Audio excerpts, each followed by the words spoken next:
اور جو ایمان لائے اور کام بھی نیک کرتے رہے تو ہم نیک کام کرنے والوں کا اجر ضائع نہیں کرتے۔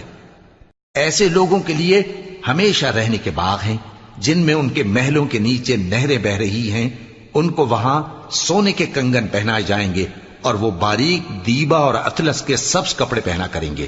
اور تختوں پر تکیے لگا کر بیٹھا کریں گے۔ کیا خوب بدلہ اور کیا خوب آرام گاہ ہے۔ اور ان سے دو شخصوں کا حال بیان کرو جن میں سے ایک کو ہم نے انگور کے 2 باغ عنایت کیے تھے اور ان کے گردا گرد کھجوروں کے درخت لگا دیے تھے اور ان کے درمیان کھیتی پیدا کر دی تھی۔ دونوں باغ کثرت سے پھل لاتے اور اس کی پیداوار میں کسی طرح کی کمی نہ ہوتی، اور دونوں میں ہم نے ایک نہر بھی جاری کر رکھی تھی، اور اس طرح اس شخص کو ان کی پیداوار ملتی رہتی تھی۔ تو ایک دن جبکہ وہ اپنے دوست سے باتیں کر رہا تھا، کہنے لگا کہ میں تم سے مال و دولت میں بھی زیادہ ہوں اور جتھے اور جماعت کے لحاظ سے بھی زیادہ عزت والا ہوں، اور ایسی شے